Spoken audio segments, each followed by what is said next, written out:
Hello and welcome to Armory Live. Oh.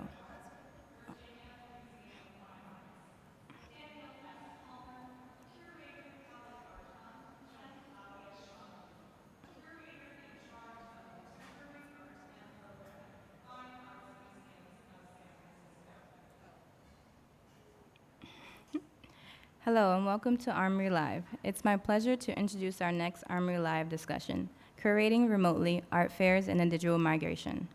As art fairs evolve to incorporate the online, journalist and moderator Roxanne Fequiere speaks to four curators from the Armory Show's 2021 edition.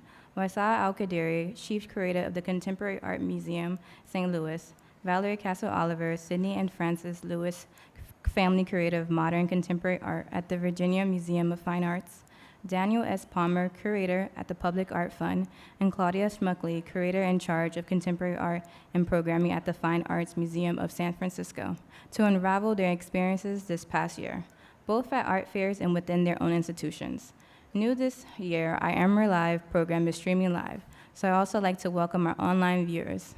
We will have a brief Q&A at the end of the hour in which we will field questions from the room from online, so please feel free to send your questions throughout the discussion. Without further ado, I'd like to turn things over to our speaker. Thank you all for joining us. Hi, everyone. Thank you for joining, and thank you all for joining. I had intro, so I don't have to worry about that now. I would love to get started on this conversation, but just keeping in mind the fact that the last 18 months have been, game-changing for everybody in every industry on so many levels. I would love to kind of just start by hearing from you on a personal front, just kind of what was your snapshot of, March, whatever it is, 2020. Where were you? What were some of the shifts that had to happen, if you're comfortable talking about that, to kind of tackle this subject matter first from the personal. So whoever would like to start, there's no real lineup, but yeah, how was your March 2020, for starters? I was here at the Armory show. Me too. That's really sort of when it all began, right? And I remember actually taking a plane back to San Francisco a day early once I realized sort of the severity of the crisis that we were facing. And within a week, we went to work remotely. We had to clean up our offices, take, files home with us, with the expectation that we would be back in 2 weeks, and of course the rest is history. So I'm still working from home. I don't know if that is true for everybody, but we're still home officing, and I just got an email yesterday that it's been extended through November. So it'll be, quite the contrast from having been here on site for a week to go back and working from, the kids' room. Yeah. Anyone else? I was also here, and by the time I got back, so I work at the Contemporary Art Museum in St. Louis, and by the time I got home, people were already shifting to working from home, so I went to the office and gathered my things too. From a larger kind of what happened next after that, our museum closed to the public immediately, which is just something interesting to think about because I can't imagine us ever thinking about closing our museum, for any reason. So I think that was just a really big shock because a lot of what I love about my work is being in the galleries, talking to the public, being in the space, being around art. So, that was like a real shock to the system in so many ways. But I will say that also, I won't speak for everyone, but I do think that in our industry, maybe we weren't prepared. I don't know, maybe other people feel this way, but I don't think we were super prepared to work virtually. I've done virtual meetings and had conversations with artists in the past who might be farther away on Skype, or I didn't know what Zoom was.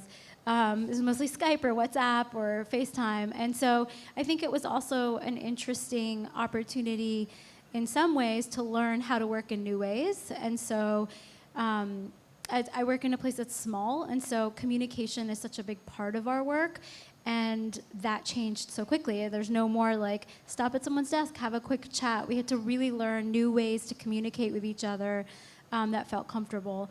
And I think the other big thing that shifted in my work is just making time to remember that we're all people, and taking time in meetings and taking time in between meetings to call and have a conversation about how people are feeling, because it was hard to go about curating the next project when we were trying to understand what was happening in our world.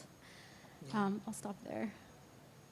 Yeah, I missed the Armory because I was team teaching with Hamza Walker at the University of Texas at Austin, a seminar class, and had just gotten back to Richmond, Virginia when everything shut down. And I'm a mom with a 10-year-old. And so my world shifted dramatically from sort of balancing this juggling act to being very hands-on in terms of shifting, being a parent at home with a child, assisting with learning, because it was paramount to ensure that his world continued and to normalize as much as possible that experience, and then shifting back into what I was then in research mode for a large exhibition, and managing that in the midst of everything sort of shutting down.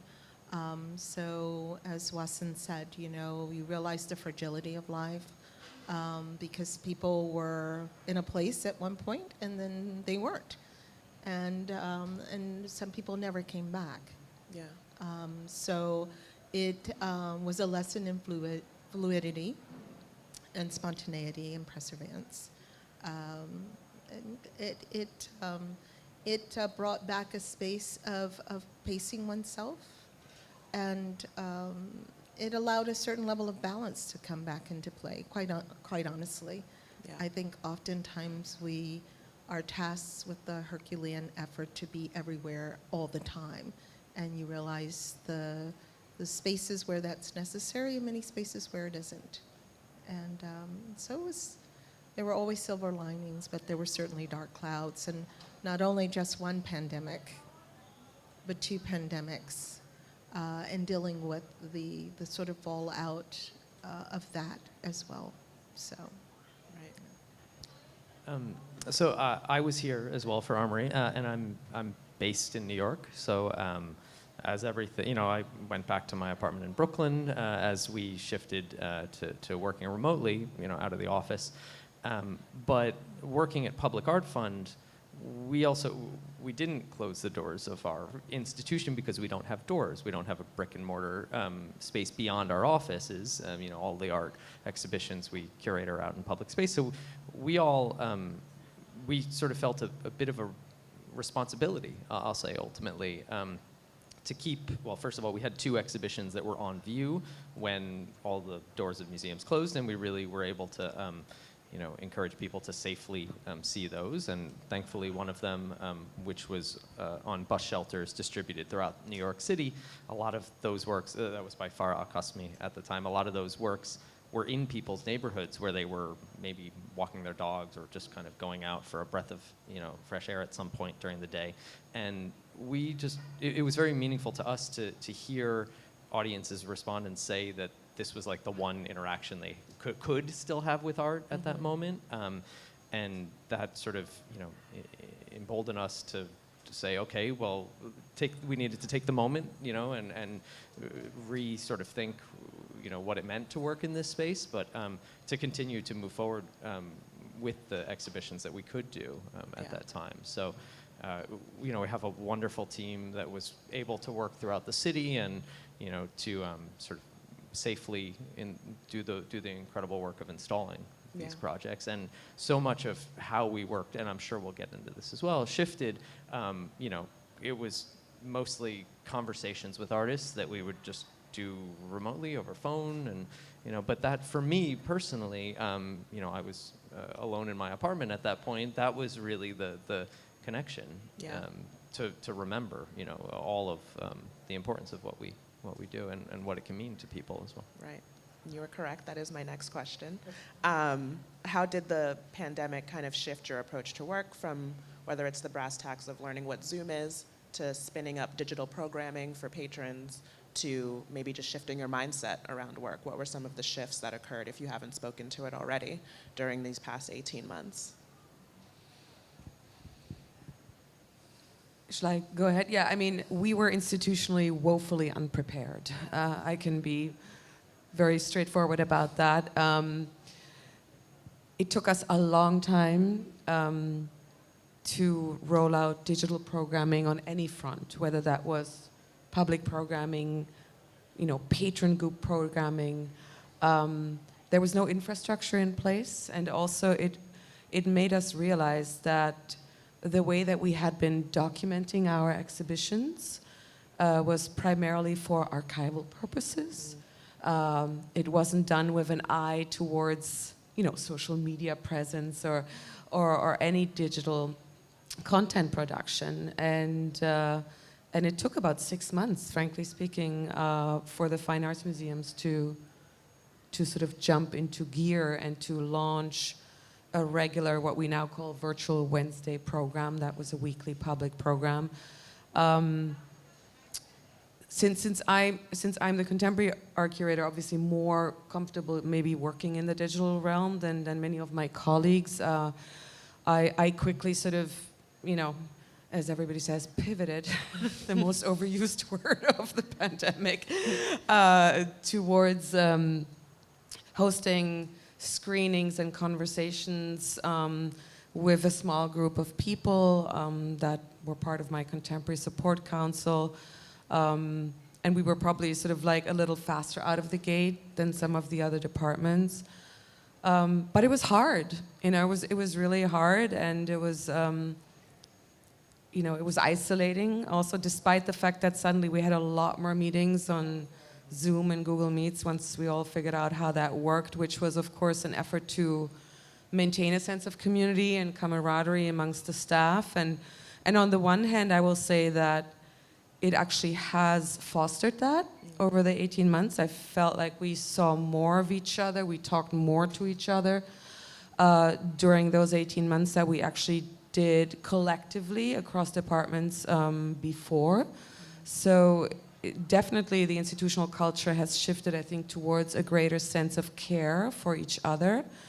But there was also a real desire to meet outside of the Zoom space. And living in some of my colleagues that sort of in proximity of one another, we actually would go for walks. Like we would have a walk meeting or even meet on the beach or in a park, for a picnic lunch, and sort of try to make up that loss of social connection that is so important for a thriving working relationship, to sort of try to reestablish that somehow, at least, in small ways. Right. Yeah. Yeah. And of course now, we've invested institutionally in better photography, video documentation. I mean, we're doing what everybody else does to cater to that digital space in a meaningful way, but still sort of, hopefully thinking very much about, making the curatorial space a place that we can all return to. Yeah. Right. I would agree. I think the institution was woefully unprepared for the shutdown, and my museum was only closed until July of that year. So we reopened at a reduced capacity. So we're very fortunate in that respect. But in terms of converting what had been purely documentation, we do have an online learning program. So there were some threads set up that were then appropriated for different kinds of programs, online programs. It did take a moment to get up to speed. Our test drive was the Kamoinge workshop exhibition, and there was a symposium that was to happen in person that we elongated to make a series of online conversations, which we felt were very fruitful.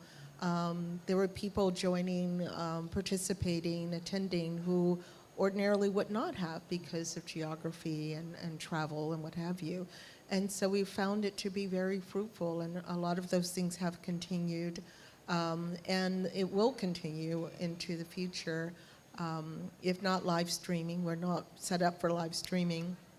That's a bit of a bump in the road at the moment because people are anxious to meet in person again, but it does mean a dual kind of role where you're doing a in-person event and then doing a digital, which is not sustainable. But that's something that will also sort of be rethought, retooled. Even reaching out to patrons who were very anxious to be reconnected, doing what would have been documentary installation and making that much more of an experience for visitors to the museum virtually. So it has strengthened our resolve to really have that continue and to buttress it with the resources, human resources, tools that will enable that to happen. So it, again, a silver lining out of something that could have been very detrimental to our public who really need it. And we do have a lovely campus. Yeah. So our campus was activated, of course, and we wanted to continue to do things out of doors. It is a nexus for the community. We're a state institution, we're a state museum, and we realized people were using our grounds to have those connections, to meet with people, and we wanted to make those experiences as robust as possible. Yeah. Oh, go ahead. Do you want to No, go? no, no. Okay. I was going to just add to that. So similarly, our museum closed in March and reopened in July. And we reopened with reduced capacity. And, you know, the first couple of weeks, like everybody else, we were like searching for masks. We were trying to find plexi to install.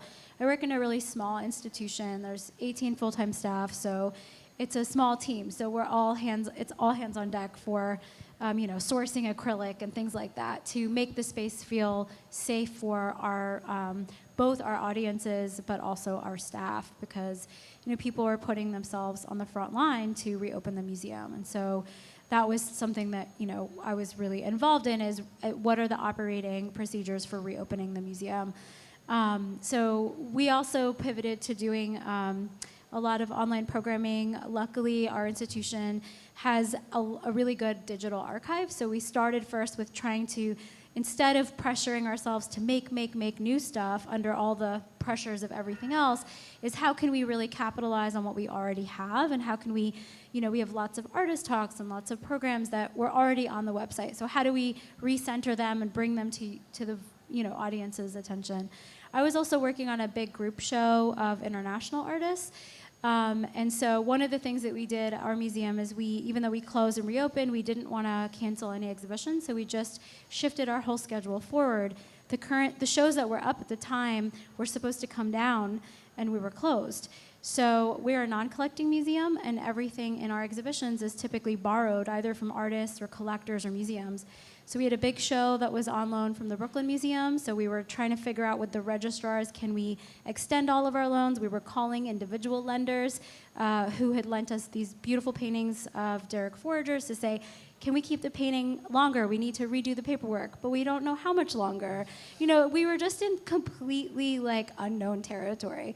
But what we found was that because everybody was in that same territory, lenders and institutions were so understanding, and I think that really kind of helped it. There was a sense like we're all in it together in some sense, and so I found that to be, really helpful. And then the travel, I was just going to say one more quick thing, which is the artists I was working with from, all over the world really in this group show, someone wouldn't respond to an email, and then 3 weeks later I'd find out they got COVID, and shipping, everything changed with shipping because that became more difficult to import things into the U.S. The price of wood went up, so we were trying to build crates, so the budget just kept getting bigger, and I had to figure out how do we navigate. So there were lots of little things that kind of added up that really kind of, just kind of threw us for a loop, but I think because it was a pandemic, everybody was really understanding, which I think is kind of my silver lining in all of this, is we're all people and we're all here for the same thing, so how can we do this together and just build a kind of camaraderie around what it is that we're doing, because we all want the same thing. And so we just have to figure out how do we get there together.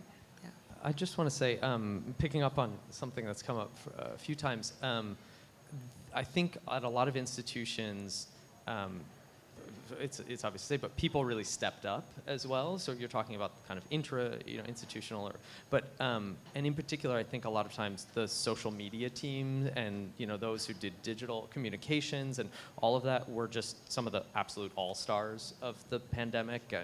In particular at Public Art Fund, Nora Gomez-Strauss was like superstar in terms of enabling, the conversations that we were having over Zoom as public programs to run successfully. The social media became, as it often always is at Public Art Fund, but in terms of my experiences with other institutions, it was through their social media channels and pulling up old, past artist talks and things like that.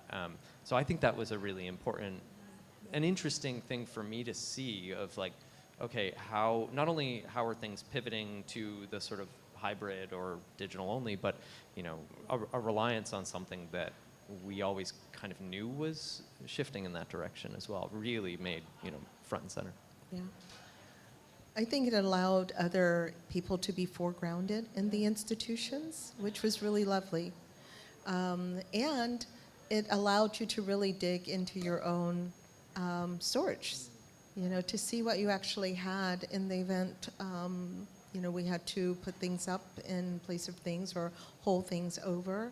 But it allowed one to look deeper, oftentimes, and foreground individuals who ordinarily would not have been foregrounded.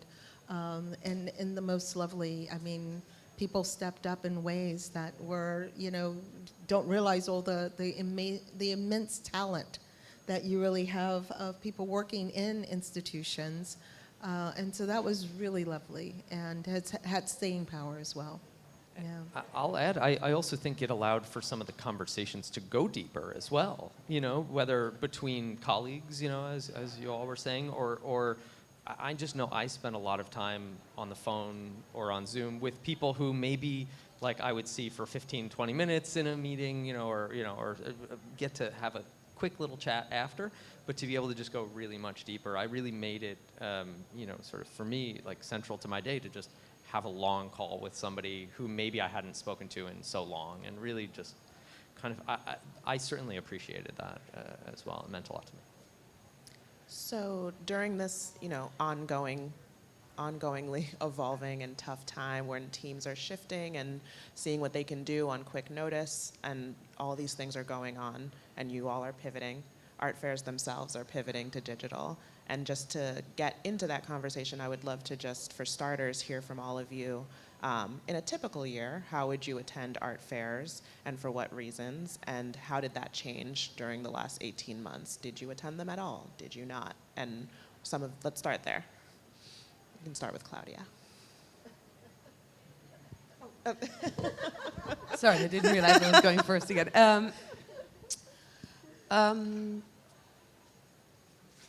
Being in San Francisco, I would have to be quite selective in terms of which art fairs I could and would go to. Comes with managing a travel budget and priorities, and weighing, the benefits of, a trip where you can do studio visits versus one where you can only see an art fair and ones where you can combine both. But I would say I'd probably attend 3, at the most 4 art fairs a year, at the most, in person. I have to admit that during the pandemic, the proliferation of all the viewing rooms and online art fairs at a certain point became so overwhelming that I actually checked out for a while. I just, I sort of tried to keep up at the beginning, but then I found it was a very exhausting and not particularly helpful exercise for me, as I was working on exhibitions and also really deep in research. I had 2 exhibitions coming up, and I found it, just quite demoralizing to just be looking at these sort of flat checklists, really. I mean, they're just like checklists, right, of images that are just sort of like flung at you. And you know, it's different when you're looking for something specific, when you're actually in the process of acquiring work. I mean, then, and you have something, you know, you're sort of very pointedly looking for things, then I found it extremely helpful to have access to these resources because they were, you know, varied and wide. But sort of as a routine, as part of your sort of daily practice, I found it really strenuous after a while. And so I took a step back. Yeah. And also because, you know, I mean, there are ways that artwork is being presented in these digital platforms that is very different, of course, from how we want to experience art, and the kinds of relationships or meanings that, you know, we as curators strive for when we spatialize ideas. I mean, that's really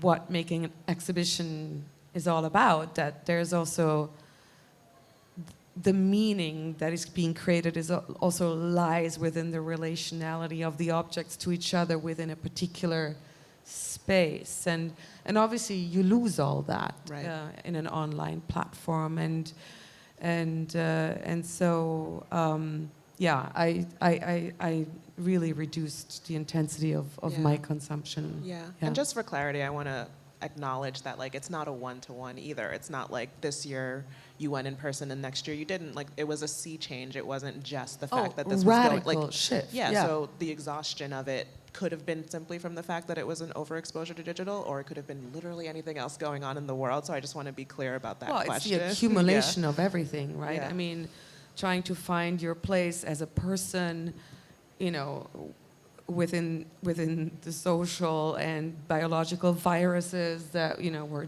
decimating everything around us, to trying to figure out how to operate as an employee, as a curator, how to maintain your relationships within the workplace, outside of the workplace. It was a lot to juggle. It's monumental. Yeah. Anyone else? I'm lucky to live in New York, so I have, you know, some major art fairs that are here. Beyond that, I tend to not really travel for fairs.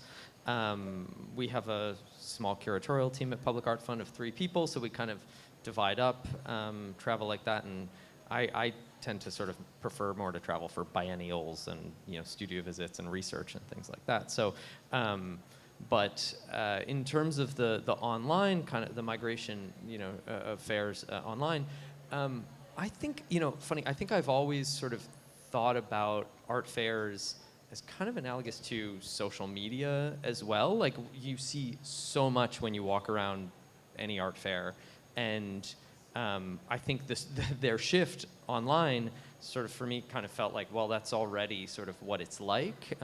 So I kind of have a sort of, social media is obviously very overwhelming, so I've always sort of tried to compartmentalize it of like, okay, I'll go on for 15 minutes, or I'll go on while I'm like having lunch for research specifically for this or something like that. So I sort of, like, with all the emails, I just sort of put them in one of the tabs on Gmail, and then was like, okay, I'll look at them at a certain point, and then whatever I, you know, picking out the ones that I know I'm kind of more interested in, and then whatever I didn't get through, you know, that was sort of that. But the same way, you know, I say that, I also know that the experience of an artwork on social media or a picture of a friend or a friend's lunch or whatever, like, it's not real. Also, it can't ever come anywhere near the actual experience of it too. Yeah. Right. I just want to add on something.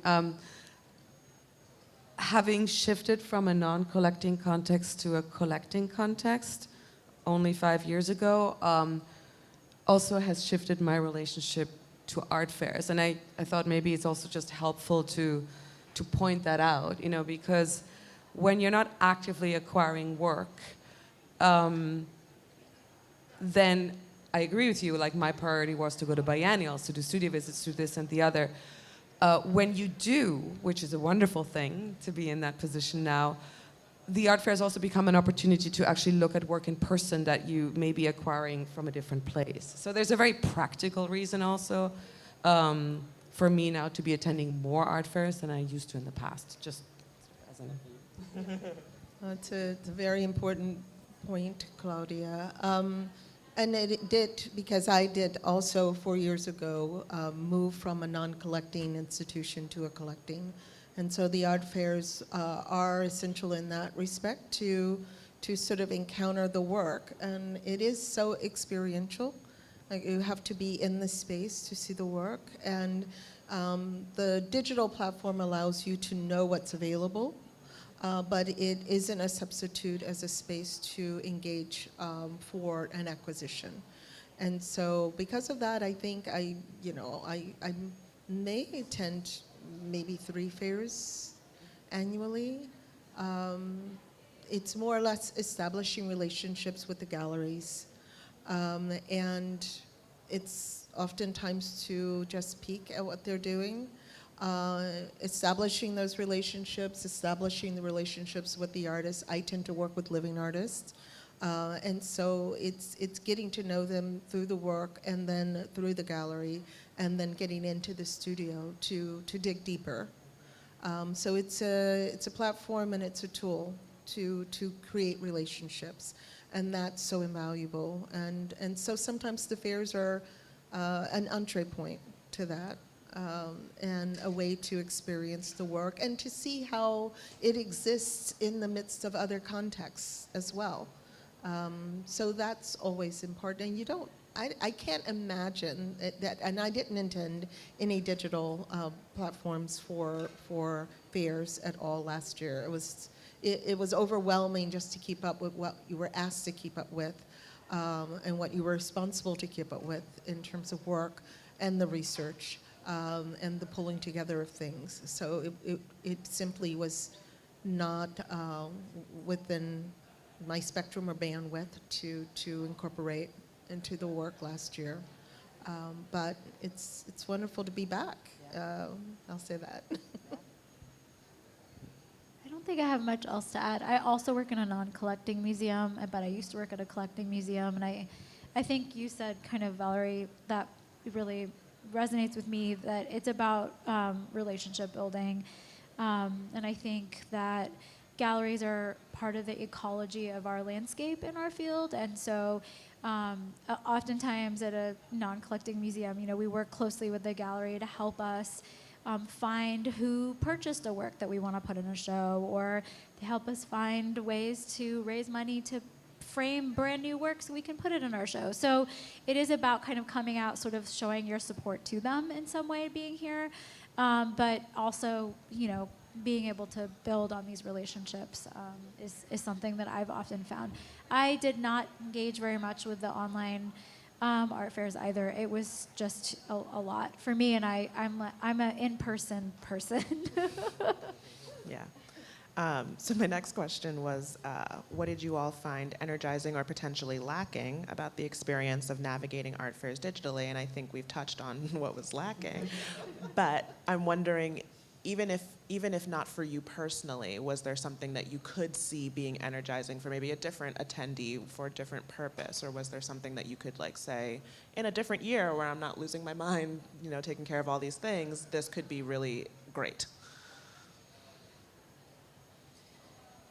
I mean, I'll say, continuing this sort of social media analogy, I do think the democratizing function of sending everything out and prices being a bit more transparent than they maybe are other times, especially for general audiences.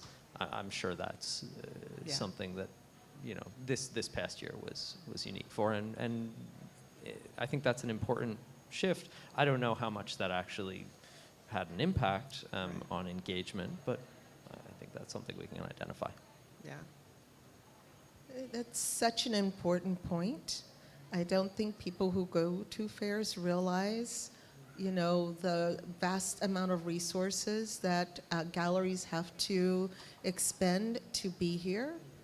And democratizing that is something which is a very interesting point. I think things got democratized across the board on so many levels, but I think particularly with the fairs, that was probably more resonant than not. Daniel, I wanted to ask you about Armory Access Curated, which you worked on for this past April. I wanted to ask about kind of the timeline of even being asked to participate in it, and then also what was your approach to putting it together, because it was a digital approach. Yeah, thank you. Yeah, so when the Armory team reached out to me, you know, first of all, I was extremely flattered and you know, but also kind of understood, oh wow, this is a bit of a challenge with all of the, you know, online viewing rooms that have just been so kind of bombarding people's inbox, and how do I sort of curate something that's a little bit like, you know, the wonderful, you know, sectors that, you know, you both have done here at the live fair. How do I do something that's a sort of translation of that onto into the digital space of the Armory Show's website? And I thought thankfully I've had some experience curating exhibitions that have had digital components, kind of an online component, and I think I understand that, you know, that an online viewing room or a website or a show that's, you know, an exhibition that's on social media or something like that is its own thing. You have to kind of play to the strengths of what the web can offer. So I immediately started thinking about, well, what would be impossible to actually physically bring together, you know, that you just couldn't, like architectural installations and, you know, things that are super light sensitive and older things and newer things, and just really kind of think about starting to craft a bit of a, like, as I see it, a sort of online, kind of like a visual essay, thinking about the sort of the kind of the flow of a website as well, including also, you know, videos that people could take some more time to spend with, you know, with them if they wanted, or other things that maybe just had a kind of a more immediate sort of visual impact as well. And just on that front, the Armory team, and especially Ellie from the Armory, were just so incredibly supportive of getting all the, you know, permissions and rights to the images to be able to put them on there, doing all the contracts and everything like that.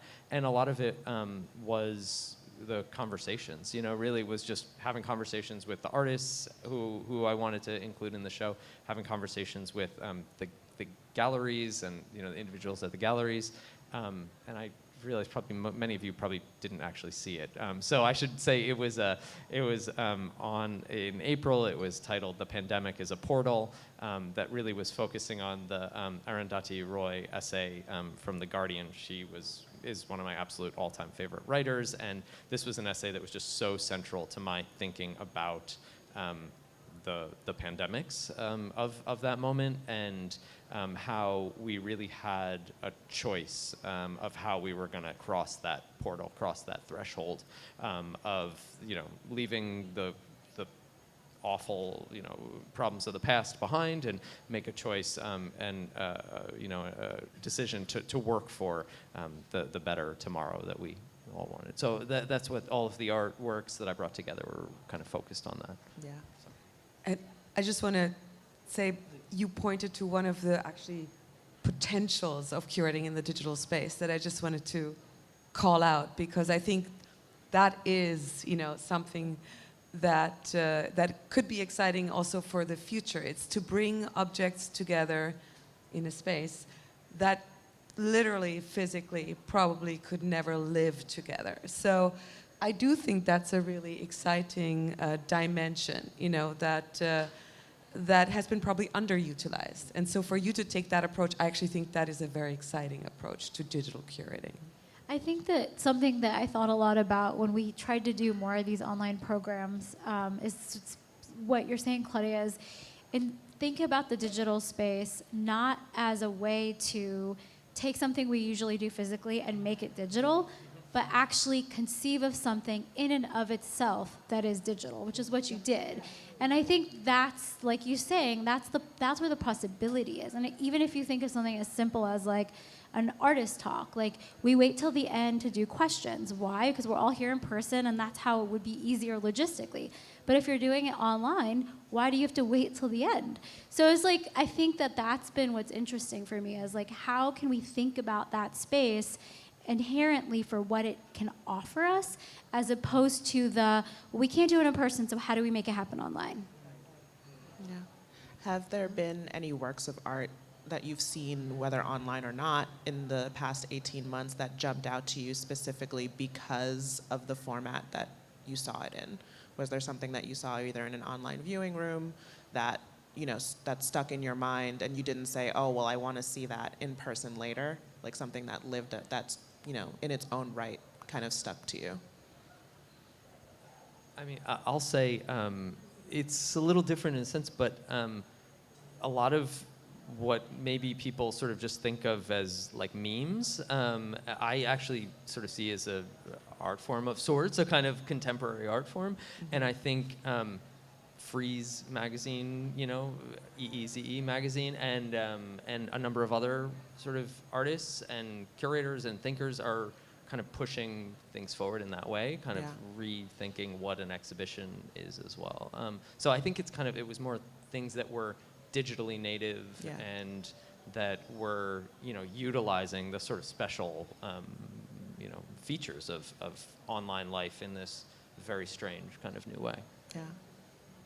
Yeah, I couldn't agree more. I mean, it's no coincidence that the birth of the NFT was sort of like happening in the wake of the pandemic. I loved Hamza Walker, LAX art.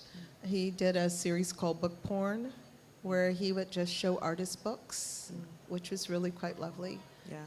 So it made me really, want to actually go and see these books, because oftentimes they're not always available or widely seen in that respect. So that was nice. Yeah. For Valerie and Claudia and Wassan, you're all involved in this year's fair.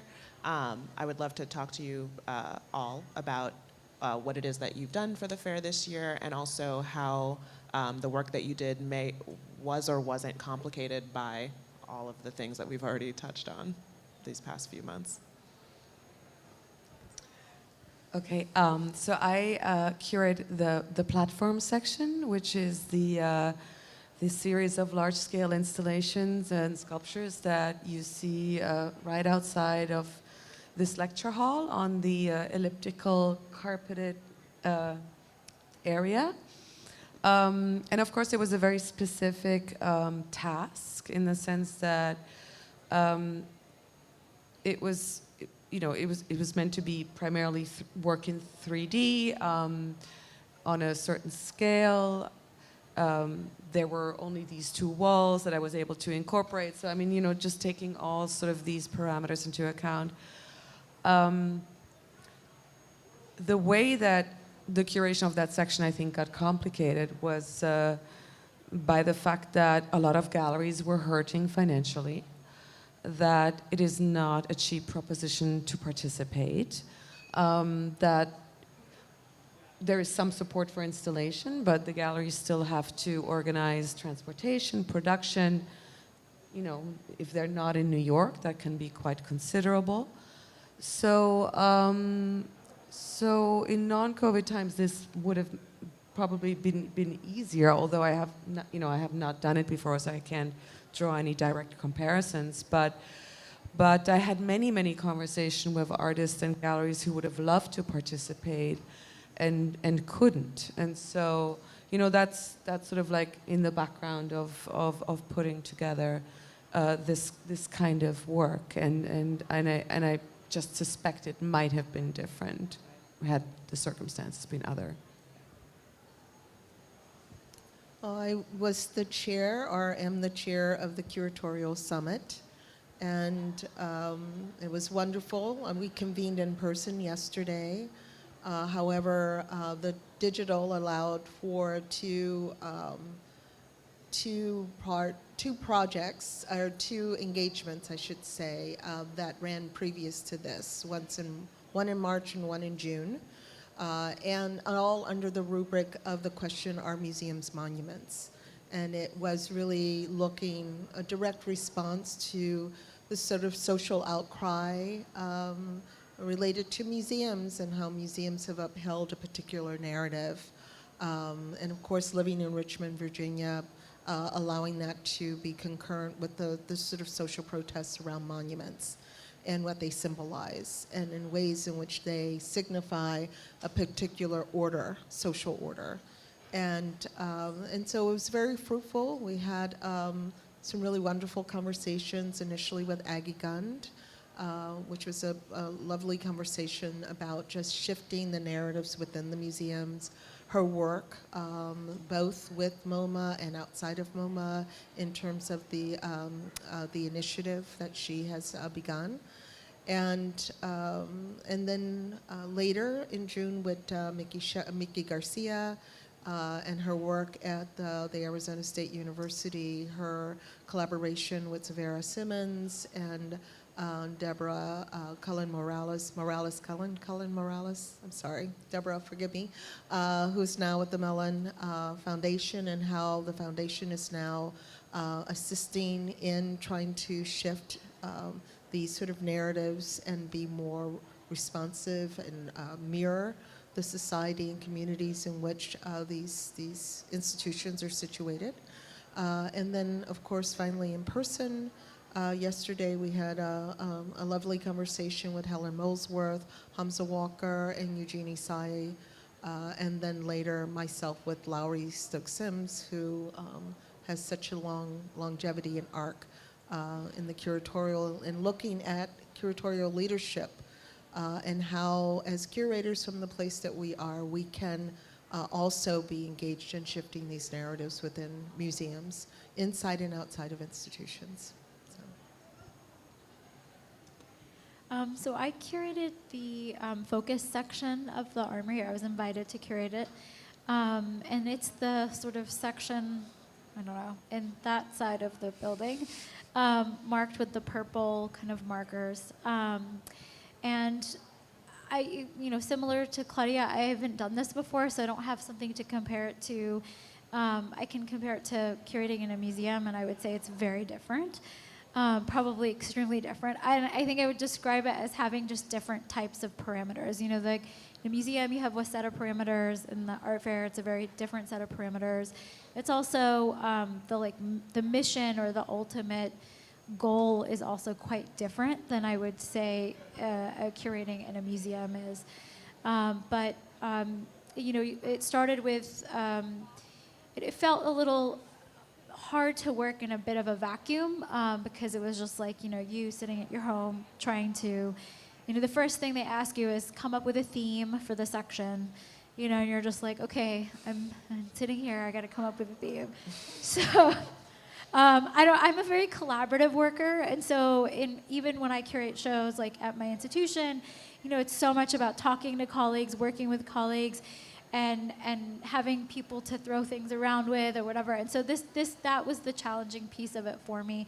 But I just, it was last fall, and I was thinking about, what's going to happen? Is this fair even going to happen? Are we even going to be in person? What is it going to look like? And so I just really thought about following my kind of intuition that other people might also be wondering about what's going to happen next and what does the future look like, and maybe that could be a starting point. I've also often looked to artists to help me think about the future, whether those are writers or musicians or visual artists. And so I thought that was a nice starting point. The process kind of from there, galleries apply in response to the theme, and they propose, what they want their booth to look like and what, who the artists are that they want to show. They are limited to either a single artist or dual artist booths, but no more than that. And then I go through the proposals, and similarly to you, Ellie played a huge role. Thank you, Ellie, wherever you are. Yeah, I agree. She's amazing. She is like an incredible human being who I really leaned to and kind of said, you're my collaborator. You've done this before. What works? What doesn't work? What advice do you have for me? And it was through that process that I made the final selection, lost several booths, actually, unfortunately, because of the COVID restrictions. Several were not able to participate in the end. But the presentation you see has 20 booths. And And I think after getting the submissions, then I refined the theme a little bit more to try to draw out some of the different ideas that several of the booth's artists were portraying. And so you've got examples of artists who are thinking about the future through the lens of history. Some are thinking about climate change and the environment. Others are sort of thinking speculatively about the future. So, I think because it's not a curated exhibition in a museum, and I had to relinquish a lot of control over what is in the space, I wanted to keep the theme really broad and open so that it didn't feel like I was kind of shoving a square in a circle or something. So that was, I can't say what the experience would have been like otherwise. I think I don't know, maybe I would have been able to see some of the work beforehand. The section includes artists and galleries that I know and I'm familiar with, but also many that I'm not. And so that was really the wonderful thing for me. This experience has exposed me to, especially in a year when I wasn't able to travel and I wasn't able to look at new art or visit galleries. I was looking at their proposals. I was looking at new work by artists that I didn't know. And so I'm really grateful for this opportunity because it fed me in a way that I needed in this time of the pandemic. Right. You mentioned that you wondered if this was going to happen in person, and I wanted to talk about kind of the precarious joy of this moment. We still have very much maybe a foot and a half in the same stuff that we were in a year and a half ago, and every time I get invited to something within a month or so, I'm kind of yeah, I'll be there. But in my head, I'm it's not going to happen. I'm waiting for the other foot to drop, the other shoe to drop. And when you consider the precarity of this moment in a general sense, and you think about all of these shifts we've been talking about during this hour, do you think that if given the chance that tomorrow could be, back to normal, would these shifts, specifically in the digital sense, would these shifts remain, or will we abandon them because we're so happy to get back to the way things were? Do you think that these are shifts that will last, even considering your reservations about engaging with some of these digital art fairs? How do you feel about the potential for the future? I mean, I think some will remain, and some will probably fall by the wayside, and both in terms of institutional work processes, where we, are weighing the pros and cons of certain approaches. But for example, we have 2 museums, so we have a lot of staff that traditionally had to shuttle back and forth between the 2 sites to come to meetings, which travel time, parking space, et cetera, may not necessarily be the most productive use of their time. So I can tell you from that experience that a lot of people have requested that we maintain, for certain types of meetings, we maintain the online space, and for others, obviously we won't. And I feel the same will happen sort of in the broader sphere. We will want to maintain the tools that are really helpful and that actually do democratize and give access to art, both, in terms of fairs or museums. I mean, we will certainly want to keep certain programs because they have a very different reach that goes beyond the local. Yeah. But then there's other programs that maybe, we really would want to see back, sort of grounded, sort of in place. So I think it's a fair mix, and we're still in the process of figuring out what to keep and what to let go of. Yeah. I think it's such a great question, and I certainly wouldn't purport to have any of the answers. But I will say, thinking back to the Arundhati Roy essay, she talks about how this is that as much as, yes, the genie's out of the bottle for certain things like hybrid work, remote work, just even things like this, like time ticketing and things like that, that I do think will continue on, especially when they do have democratizing function and people really have been clamoring for them for a long time. Roy talks specifically about how there's also power grabs that have been happening during the pandemic, and I unfortunately think a lot of those the sort of squeeze that has been happening will continue on as well. I think ultimately it comes down to a question of, sort of looking inside ourselves and kind of thinking about our priorities the way I think many of us have been during this time, and then just ultimately deciding how we want to be kind of going forward in that way. I think that's kind of the only place where I can have much impact, I guess, for myself. Yeah, I think the quality of life has become paramount. I think a quality of experience is also paramount, and access and democratizing. All of those things have been made possible. I think workers have been actually more productive being at home. And it really does speak to that ability to have a quality of life. Yeah. And so I think that is now the genie that's out the bottle. And also this sort of a really shift in pace. I mean, for myself, I realized that, the demands that are placed on your physical body to sort of be places, and the perceived or constructed need, urgency of being someplace, to encounter something.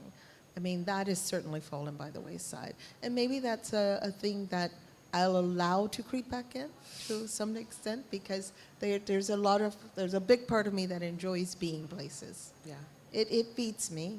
As Wassan said, you crave for that kind of interaction and the experience of being in the same place with someone. And there are organic engagements and relationship building that happens in person. And the digital does create a veneer of connectedness, but it's no substitute for being connected. And so those things are important to me, and I will want that, but I also will demand a particular quality of life.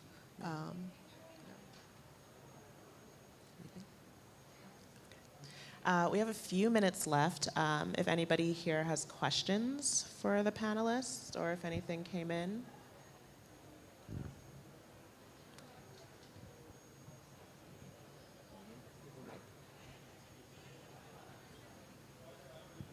Hi, thank you for sharing all this, from how you live all this from March 2020, I suppose, to today, because you participated in the building of this. But I was wondering what's next? I mean, for you guys, how do you see things from today? What's next for you guys? And also for the art world in general. Yeah. Big question. I'm still doing projects. I mean, the work has never stopped. And that's the thing that has kept me moving, quite honestly, kept me very hopeful. Yeah, that the work continues. So I have a project scheduled with Isaac Julian next, and then I'm working with Daoud Bey on a project. And that continues to fuel me. There's still research, there's still writing, there's still the personal engagement that's inherent in those things. But I think my institution is still very much engaged in just moving forward, ever forward.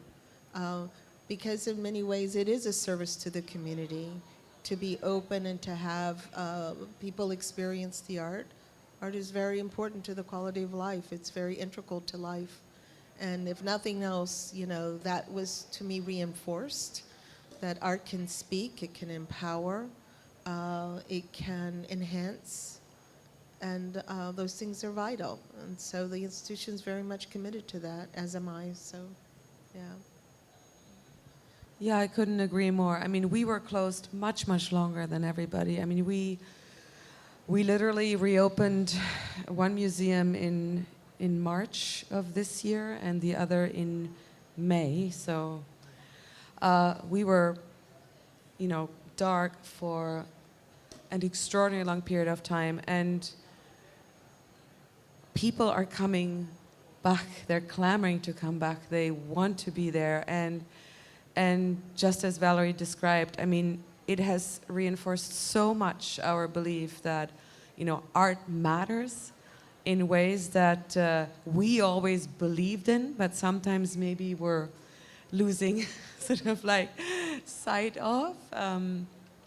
And just like all my colleagues here, I mean, I just opened 2 major exhibitions, one in May dedicated to Wangechi Mutu at the Legion of Honor, which is called I Am Speaking, Are You Listening? And which will be on view through November, and a Judy Chicago retrospective, which literally opened 10 days ago, which will be on view through January 6th. And I'm busy at work for 2 exhibitions for next year. So just, our work has never stopped. It's just the way in which we have worked has changed. But, now more than ever, we want to have a very dynamic and engaging presence for primarily the people in the Bay Area and San Francisco, but also our publics around the world who now check in online or in person when they can travel again, because they say they need us, and there's nothing more empowering and in terms of that message. On that note, I want to thank everyone for joining us. I want to thank you for all being so honest and open and talking to me. It's been a pleasure. And I guess we're done. On to the show. Thanks for moderating us.